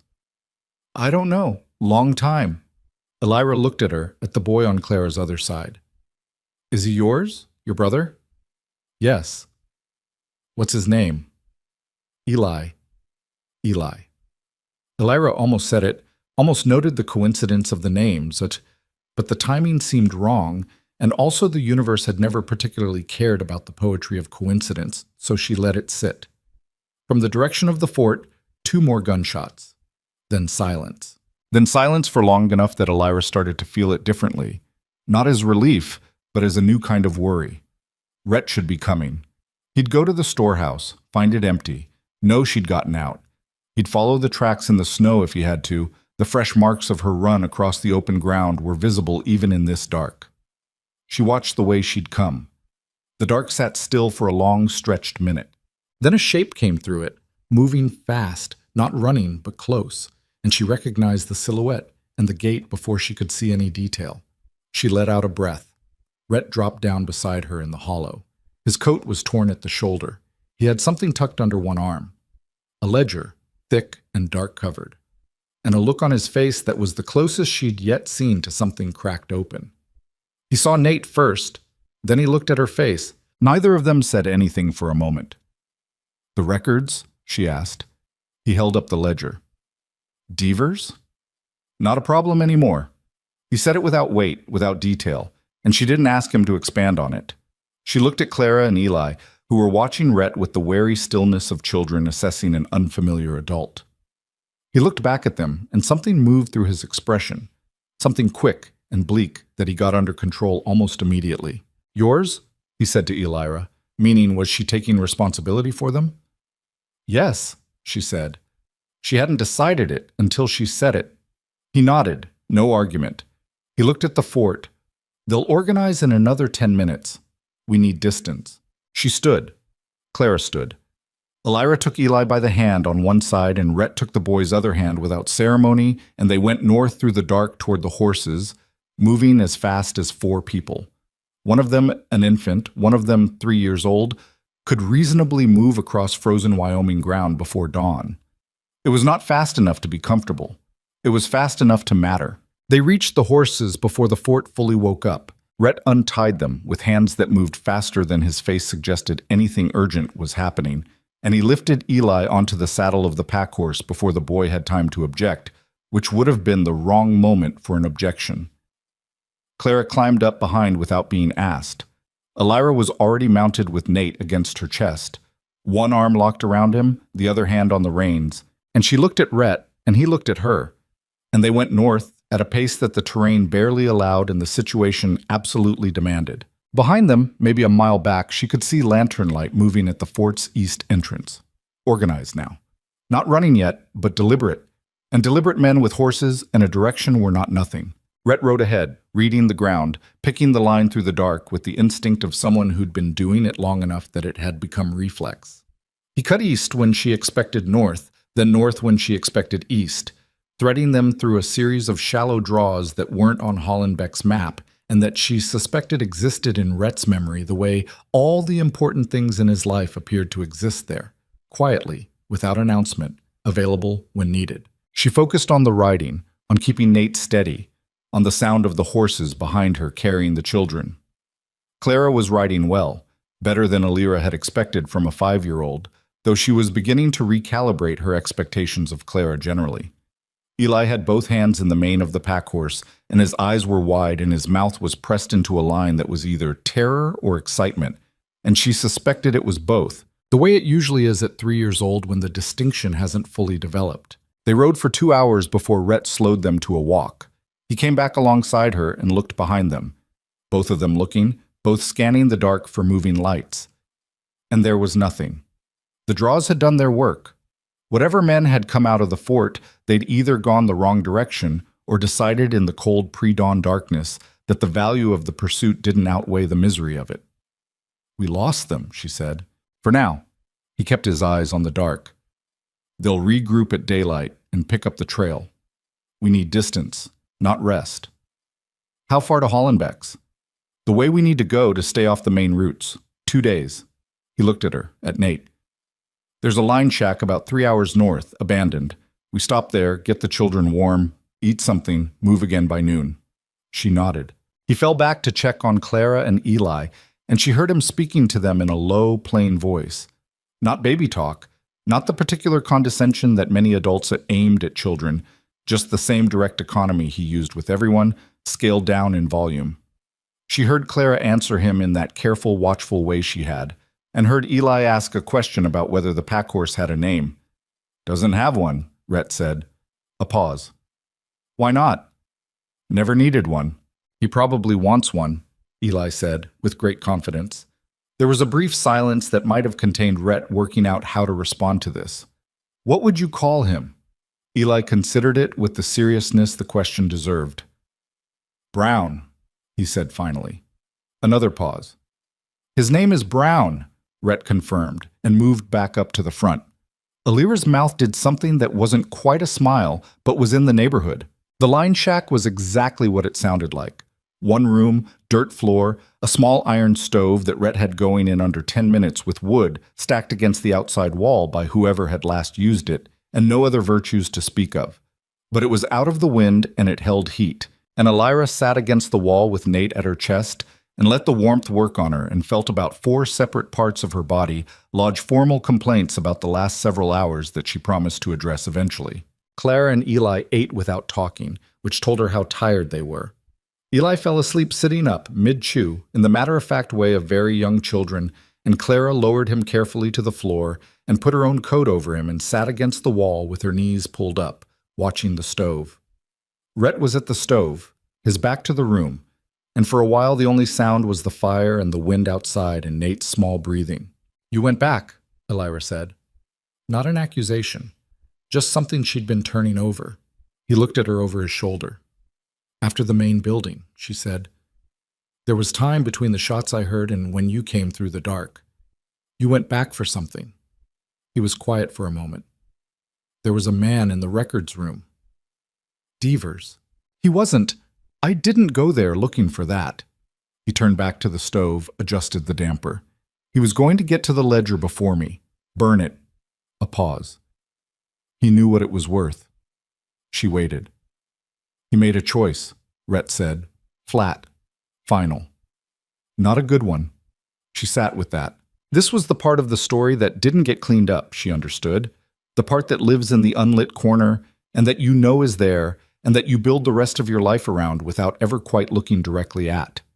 She'd known from the first day, from the moment she'd gotten on his horse in the yard at Clearwater Hollow, that this man occupied territory she didn't, had done things she couldn't, and he wouldn't inventory for her. She'd accepted that as the arithmetic of the situation. She still accepted it. What mattered was the ledger on the floor beside him, thick and dark-covered and full of names and routes and transactions, and the 4 people in this shack who were alive and warm. "How many names are in it?" she asked. "Enough." He sat down on the floor opposite the stove. "Buyers, facilitators, transit routes, dates." He put his hand on the cover. "The syndicate didn't just move children, adults too. The whole operation. Sutter was running it for Harlan directly, not as a side arrangement. It goes to the top. She looked at the ledger. Harlan, she said. Jonas Harlan. You know the name. Everyone in the territory knows the name. He owns half the cattle operations between here and the Dakotas. He employs 2 judges and a territorial senator. She paused. How does Greer move against someone like that? Carefully. Rhett looked at the fire through the stove grate. And with evidence that makes it impossible not to, even for men who'd rather look the other way. He looked at the ledger again. That's what this is. She thought about what Mabel had told her back in Clearwater Hollow's boarding house on a morning that felt both recent and geological in its distance. They've been doing more than cattle for the last few years. Moving people. Children especially. She thought about the Norton girl Mabel had mentioned, and whether that girl's name was in the ledger, and where she was now. She looked at Clara asleep against the wall, with her arm around Eli. I want to see it, she said. The ledger. When we're somewhere stable. Rhett looked at her. Why? Because my name is probably in it. Whatever Krause arranged, whatever Pell was, they were part of this operation. The transaction in that yard was part of this. She met his eyes. I want to see it. He held her gaze for a long moment. It'll be worse than you're expecting. I know. People you might recognize, from Clearwater Hollow, from... I know, Rhett. He nodded once. No further argument. The fire crackled. Outside, the wind had picked up again, pressing against the shack's walls with the low, sustained pressure of a thing that intends to outlast you. Nate shifted in her arms and made a small, disgruntled sound, and she moved him and he settled. Rhett watched this. The adjustment, the settling, with an expression she couldn't fully decode. There was something in it that wasn't quite grief and wasn't quite its opposite, something more like the face of a man watching a thing that costs him to look at for reasons he hasn't shared. When you find Lily, Elira said. She kept her voice quiet. Whatever the situation is in Cheyenne, she's going to need time. You know that. I know. She may be... She chose her words. 4 years is most of her life. She may be attached to those people, the Carvers. She may not understand at first why... I know, he said again, and this time there was something in it that closed the subject, not unkindly but firmly, the way you close a door on a room you're not ready to enter. She left it. They slept in shifts. Rhett took first watch, sitting by the stove with his rifle across his knees, and Elira slept with Nate on the floor beside Clara and Eli, 4 bodies generating enough shared warmth to make the night survivable, which was all nights asked for and sometimes all they offered. She woke to gray pre-dawn light with Rhett's hand on her shoulder, light and brief, the way you'd wake someone you were trying not to startle. She was on her feet with Nate in her arms before she was fully conscious, which she noted with some detached awareness was a new thing about herself. The speed of the transition from asleep to upright, the way her body had reorganized its priorities since the yard in Clearwater Hollow. They were moving by first light. The second day of riding was harder than the first, in the specific way that second days are always harder. The initial adrenaline metabolized, the body presenting the bill for what was spent. Her midsection had started hurting again, a deep, specific ache that she diagnosed as probably not dangerous and definitely not comfortable. And she shifted her weight in the saddle and breathed through it and kept moving. Claire rode better in daylight than in dark, sitting straighter on Rhett's horse, watching the terrain pass with the alert eyes of a child who had learned to pay attention to geography. Eli had named 3 more things by mid-morning. A rock formation was Harold, a cluster of pines was them, a creek they crossed was simply and firmly the water, and Rhett had confirmed each designation without inflection. They stopped at noon by a creek that Eli had not yet named. Rhett watered the horses while Elira sat on a rock and ate, and let her legs be grateful for the pause. Clara walked the creek edge, picking up stones, examining them with scientific seriousness, discarding most and keeping 2. Eli followed her with the trusting persistence of someone for whom his sister was the primary authority on all matters. Where did you come from? Elira asked Clara when she came back with her stones. Before the fort. Where's home? Clara turned a stone over in her hand. It was smooth and pale gray, probably quartz. Kansas, she said. We had a farm. She said it the way people say things that are true and also gone. Mama died in the summer. Then some men came. She turned the stone again. They said they were taking us to relatives. Elira sat with that. You knew they weren't, she said. I knew pretty fast. Clara looked at the stone. Eli didn't. He still thought. She stopped, glanced at her brother, who was crouching at the creek edge, putting his hand in the water and pulling it back out immediately with deep satisfaction. I didn't tell him what I thought. Seemed better. 5 years old, and she'd been managing her brother's terror by managing her own, on top of everything else. Elira thought about what kind of child she'd been at 5, mostly concerned with whether the barn cat would let her hold it and what was for supper, and felt the comparison like a small blow to the sternum. You did good, Elira said. By him. You did everything right. Clara looked at her with those careful, old young eyes. Nobody came for a long time, she said. I know. I thought. She stopped again. Something moved through her face that was there and gone before Elira could fully read it. I thought nobody was going to. Elira looked at her directly. I came. You came for your baby. I came, Elira said, and you were there, and I took you with me. That's not a small thing, Clara. That's not nothing. Clara turned the stone over and over. Are you going to keep us? She said. Quiet and direct, the way children ask the questions adults dance around. Elira held her gaze. As long as you need a place to be. Clara turned the stone one more time. Then she put it in her pocket. Rhett had heard this from the horses. She could tell by the set of his shoulders, the particular stillness of someone listening carefully while appearing not to. He finished with the cinch, led the horses over, and said nothing about any of it. They reached Hollenbeck's at dusk on the second day. Mako was outside before they'd fully dismounted, assessing, and her eyes went first to Elira's face, and then to Nate, and then to the 2 children climbing down from the horses with the stiff, careful movements of people who had been riding longer than their bodies were designed for. She looked at Rhett last, at the torn coat and the ledger under his arm, and the expression he was wearing, and she said simply, Everyone's alive, in the tone of someone marking a column. Everyone's alive, Rhett confirmed. Inside there was heat and food and Hollenbeck's large, practical competence applied to the situation of feeding 4 people in various states of cold and exhaustion. Clara and Eli were given soup and installed near the fire, and Clara fell asleep upright again, her bowl half finished, and Eli stayed awake long enough to ask Hollenbeck if his horse had a name, and when told it did, asked what it was. And when told it was Sadie, he nodded with the satisfaction of someone who finds the world in better order than expected, and then also fell asleep. Rhett put the ledger on the table in front of Hollenbeck. The old man looked at it without touching it for a moment. That what I think it is? Sutter's records. Everything. Hollenbeck sat back in his chair. He looked at the ceiling briefly, with the expression of a man doing private arithmetic. Jonas Harlan is in there. Near the back, 3 years of transactions that lead directly to him. You take this to Greer, there are people who will want to make sure neither of you arrive. Hollenbeck said it plainly, without drama, just information. I know. You'll need an escort, or speed, or both. Hollenbeck looked at the ledger again. I know a man in Rollins who owes me more than I've asked for. He can ride, and he's not affiliated with anyone in that book. He tapped the table. Give me the morning to send word.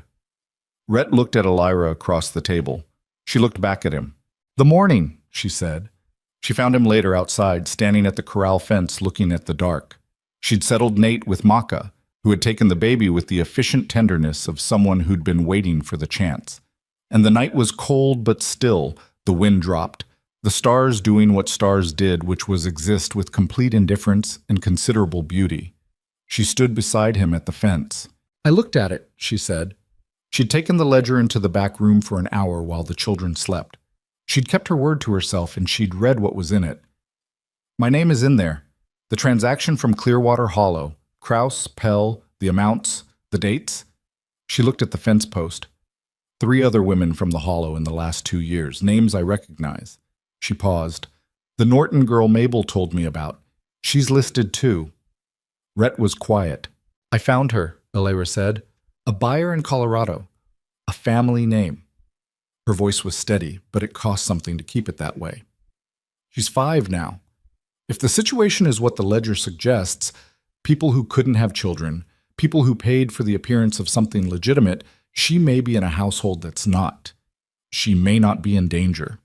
Greer will investigate every name, Rhett said. He needs to, all of them. She looked at the stars. That's the thing about a ledger, it doesn't let you look away. Every transaction is just sitting there, named and dated, waiting for someone to decide it matters. It matters, he said. I know it does. She turned to look at his profile in the dark. The whole network falls if this reaches Greer intact. Not just Sutter, not just Krause. The judges, the transit men, the buyers who knew, all of it. He turned his head and looked at her. We get it there, he said. Not a question. A decision, stated. We get it there, she agreed. The corral was quiet. Brown, Eli's name, she realized, had apparently stuck, shifted his weight in the dark, and blew out through his nose. The comfortable sound of an animal at rest with no particular opinion about the humans nearby and their complicated problems. She was tired in a way that had settled into her permanently over the last week. Something that wasn't just physical, but structural. The kind of tired that comes from having the entire framework of your life dismantled and rebuilt in a short period of time. She suspected it would be with her for a while. She suspected there were things she hadn't processed yet and wouldn't until she had space to, until the immediate urgencies resolved themselves enough that the quieter damage could surface. She was okay with that. She was familiar with the mechanism. You kept moving while you had to move, and you dealt with what you'd been carrying when you could put it down. For now, she had Nate. She had Clara and Eli. She had a ledger that was going to Laramie if she had to write it there herself.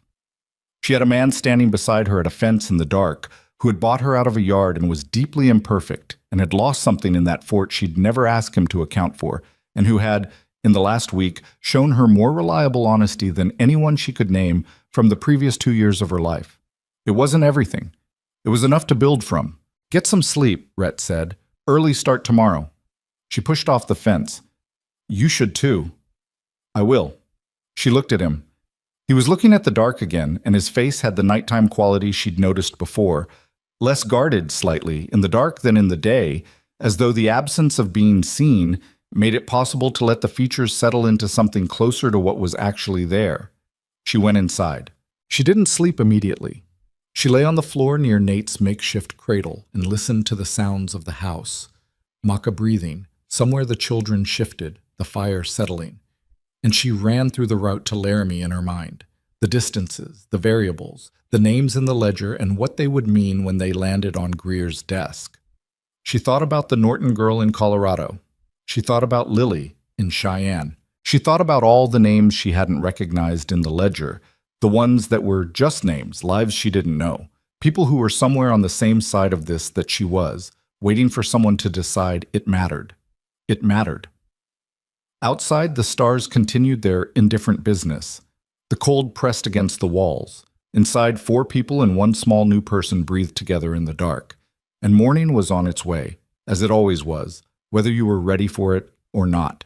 The ledger changed everything, and it did it slowly, the way real change usually works. Not a single moment, but a series of them, each one unremarkable until you looked back and realized the ground had shifted entirely beneath your feet. They made it back to Hollenbeck's with 4 horses, 3 children, and the kind of exhaustion that settles into the skeleton and stays there for days. Maka took one look at Elira when they rode in and said nothing, just took Nate from her arms and began checking him over with efficient, careful hands, while Elira sat down on the porch step and stayed there for a while. Not because she chose to, but because her legs had decided the conversation was over. Clara and Eli stood in the yard, close together, Clara's hand on her brother's shoulder, both of them watching everything with the particular alertness of children who've learned that the relative safety of one moment doesn't predict the next. Hollenbeck came out and looked at them and looked at Rhett, and Rhett said quietly, "They need a few days." And Hollenbeck nodded and went back inside and came out with bread and dried fruit, which he delivered to the children without ceremony or excessive kindness. Just set it in front of them like it was a normal thing on a normal morning. It was exactly the right approach. Clara took it and divided it with her brother and ate without lowering her guard, which was also exactly right. Rhett sat at Hollenbeck's table that evening with the ledger open in front of him, and he went through it with the slow, careful attention of a man who has been waiting 4 years for this specific kind of information and is making himself read it correctly rather than the way he wants to.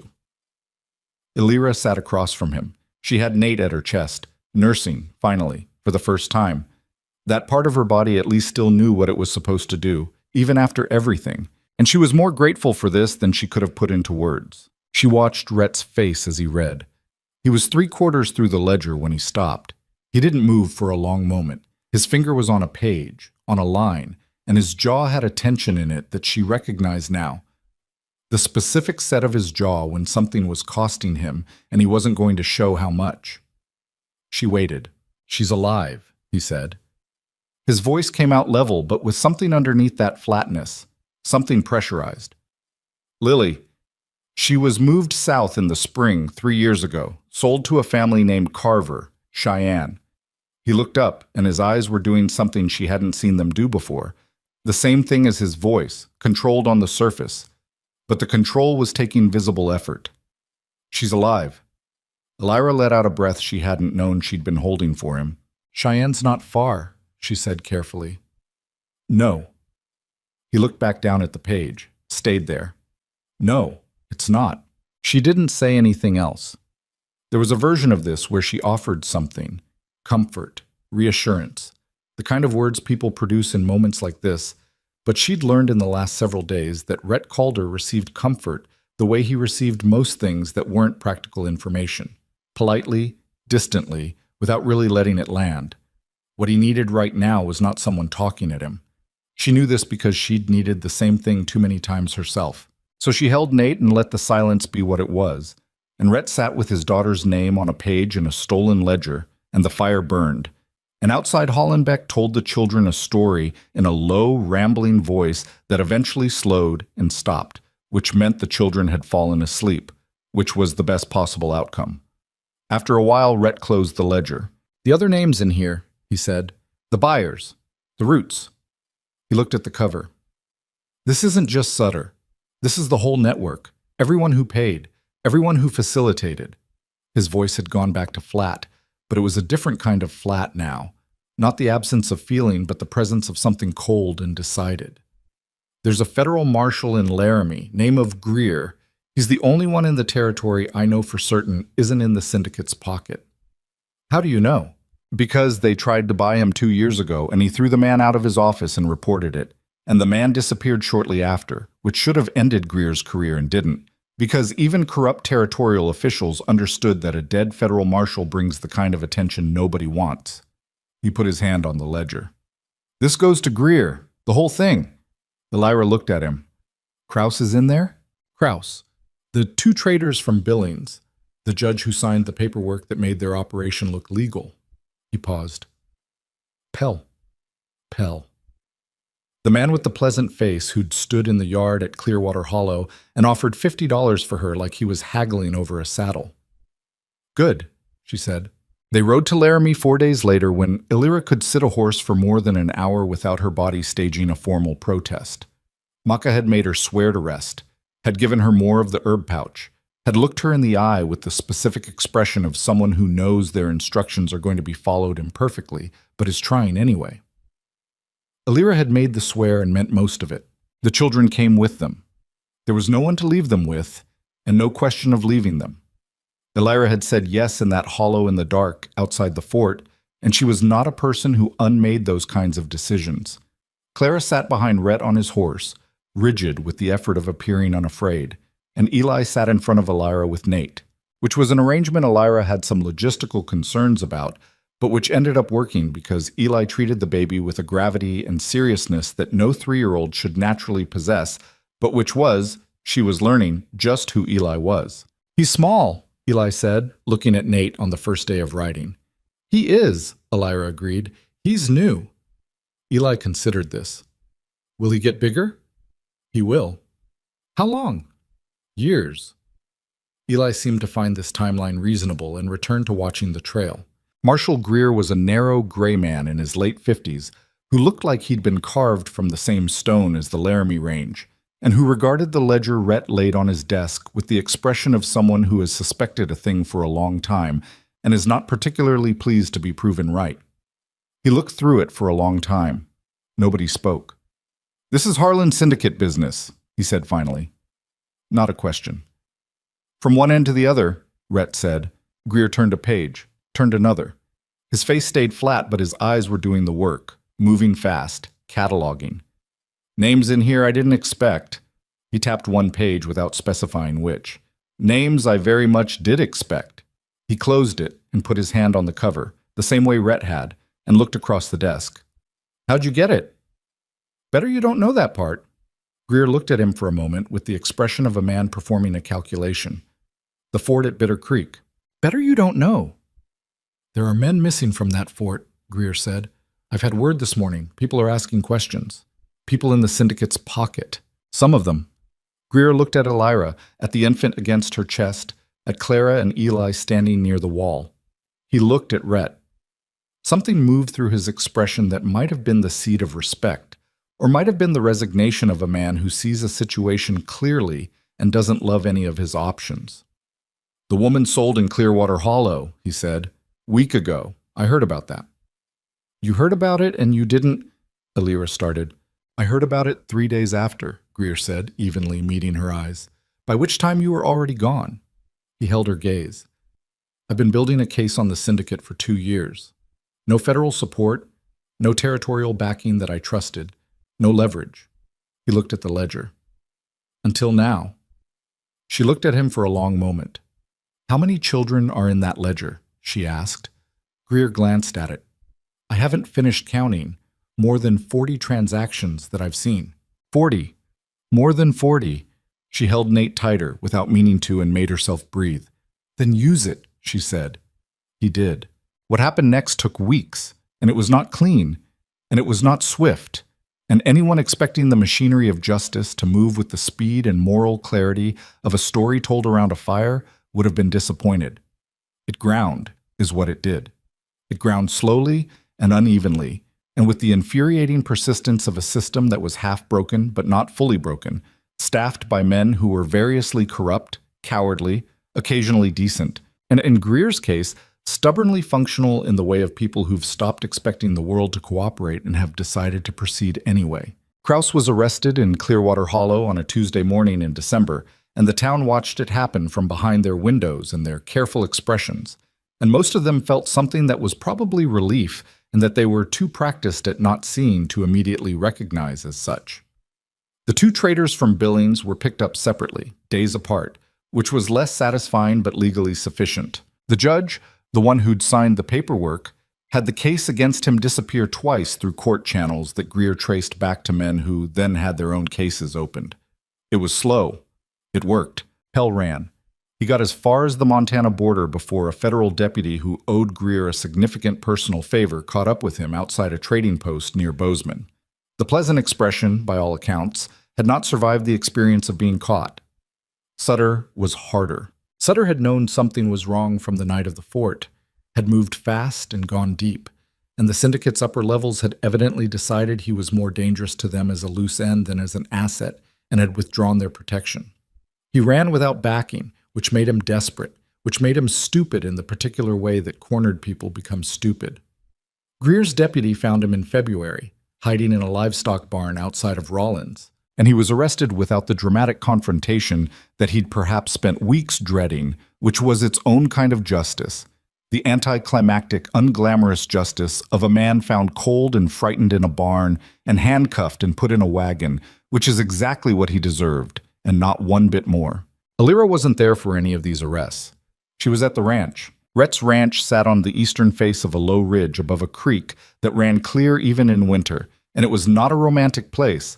It was a working property that looked like what it was, which was years of one man's labor applied to land that rewarded effort grudgingly and on its own terms. The main house was solid but plain, 2 rooms and a lean-to kitchen built for function. The barn was in better repair than the house, which told you something about Rhett's priorities. The view from the front step was mountains and sky, and nothing else for as far as you could see in 3 directions, which was either beautiful or oppressive depending on your mood and whether you'd had enough sleep. Elira had arrived there with the children on a gray afternoon in late November, following Rhett up the last half-mile of trail that wound up the ridge. And she'd stood on the front step and looked at the view and thought, this is manageable. Not beautiful, not home, not yet either of those things, but manageable, which was where she was operating from. The first week was logistical. Clara and Eli needed beds, clothing, food, a routine that wasn't built around fear. Clara needed a different kind of attention. She was old enough to understand what had happened to her and young enough to not have the vocabulary for it, which meant it came out sideways, in silences and sudden flinching, and the particular hypervigilance that Alira recognized because she was running a milder version of it herself. She didn't push.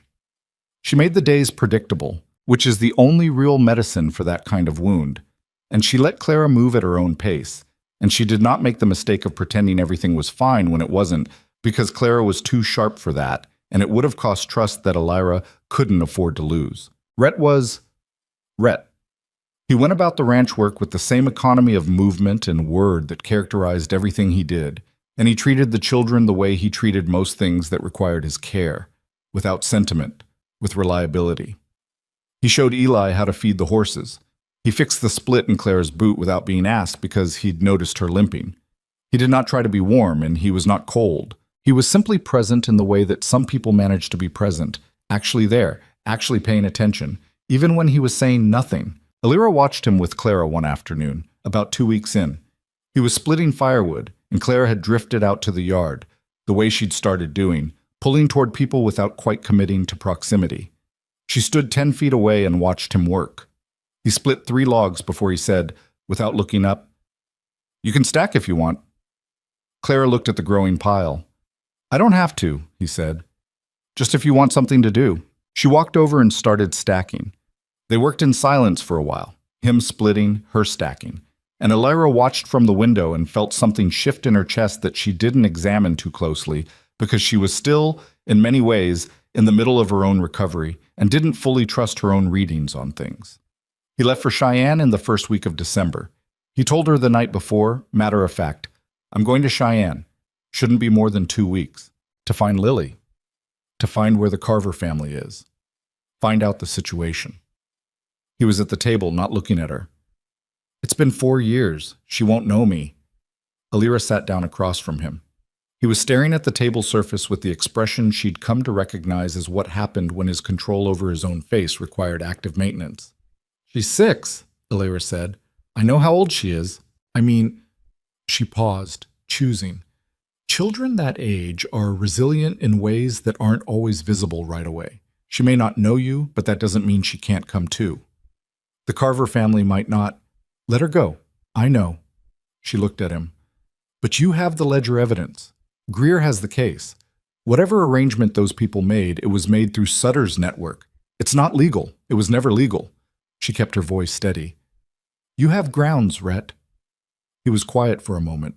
"What if she doesn't want to come?" he said. Very quietly.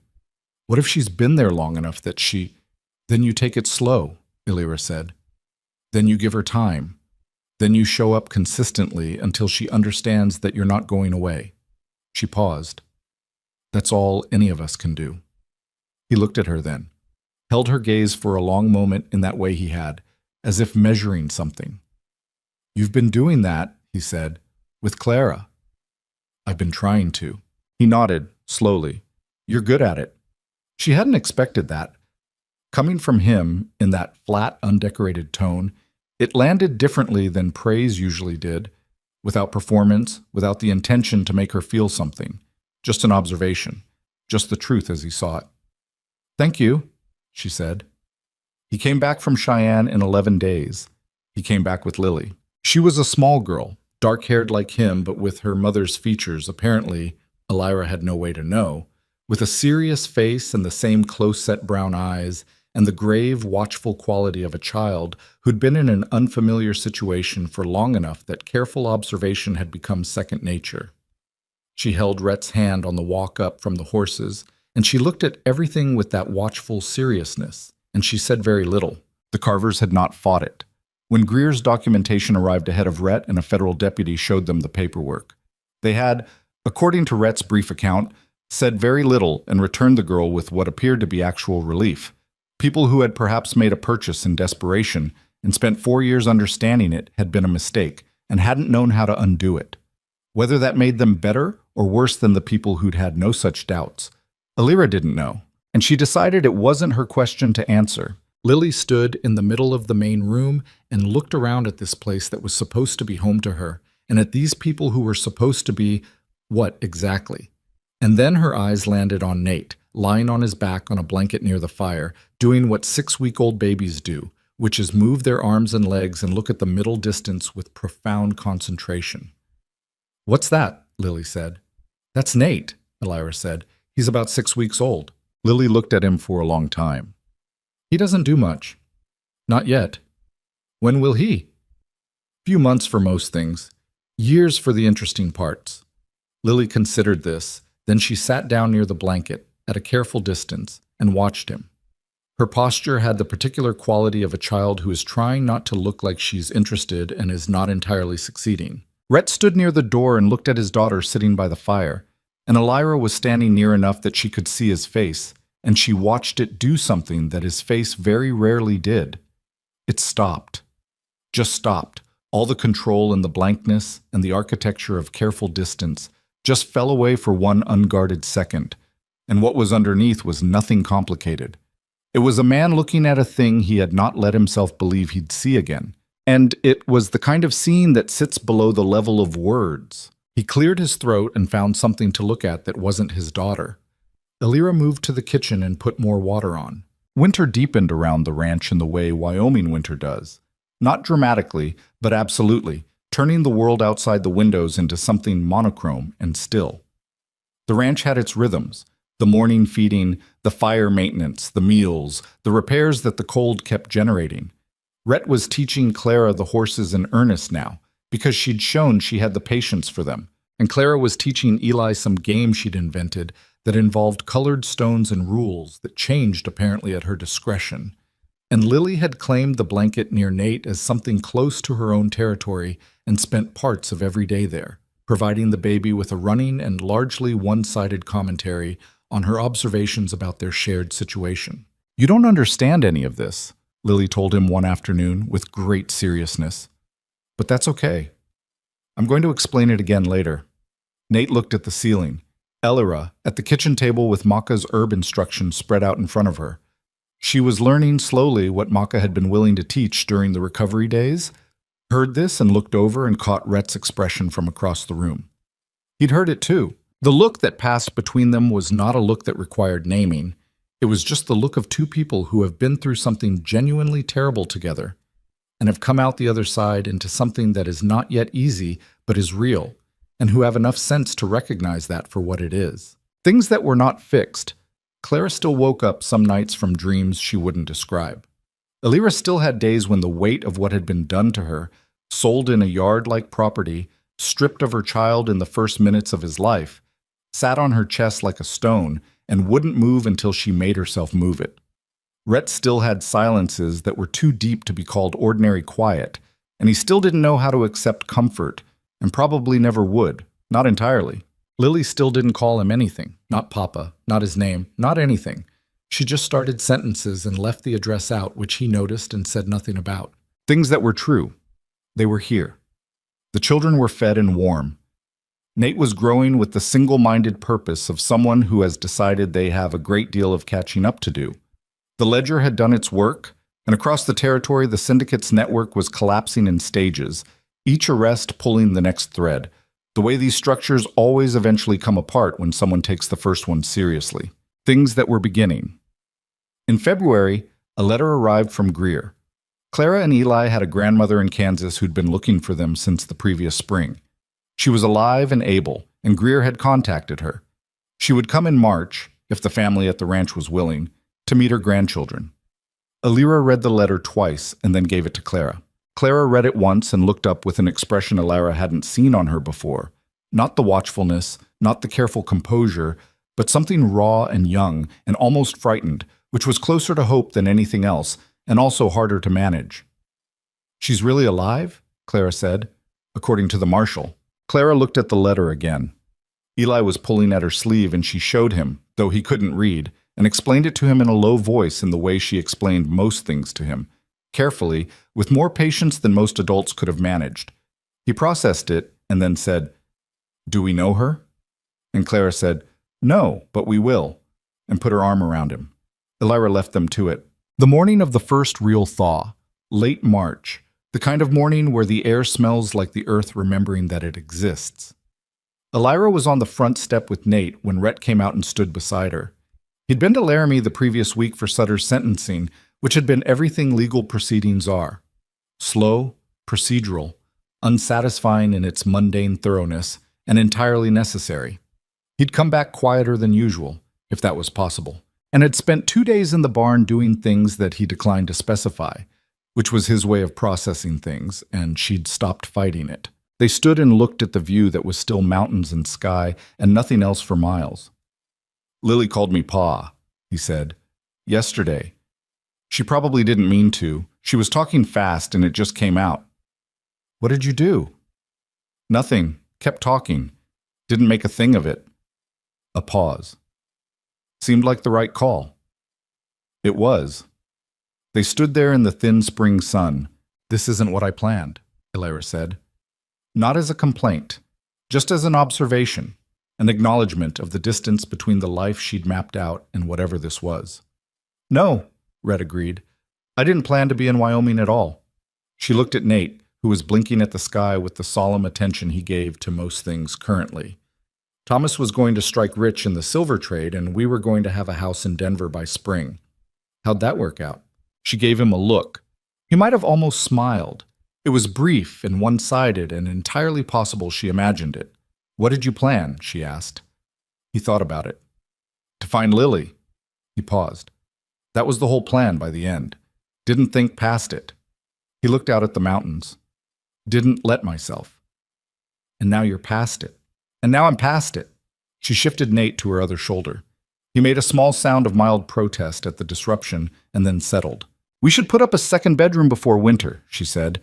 "Lily and Clara can't share the corner space forever. They'll start driving each other crazy by fall." He was quiet for a moment. "I was thinking the same thing. I can help with the framing. I'm not useless at construction." "I didn't think you were." He paused. "I'll start the timber next month." That was how they did it, she was learning.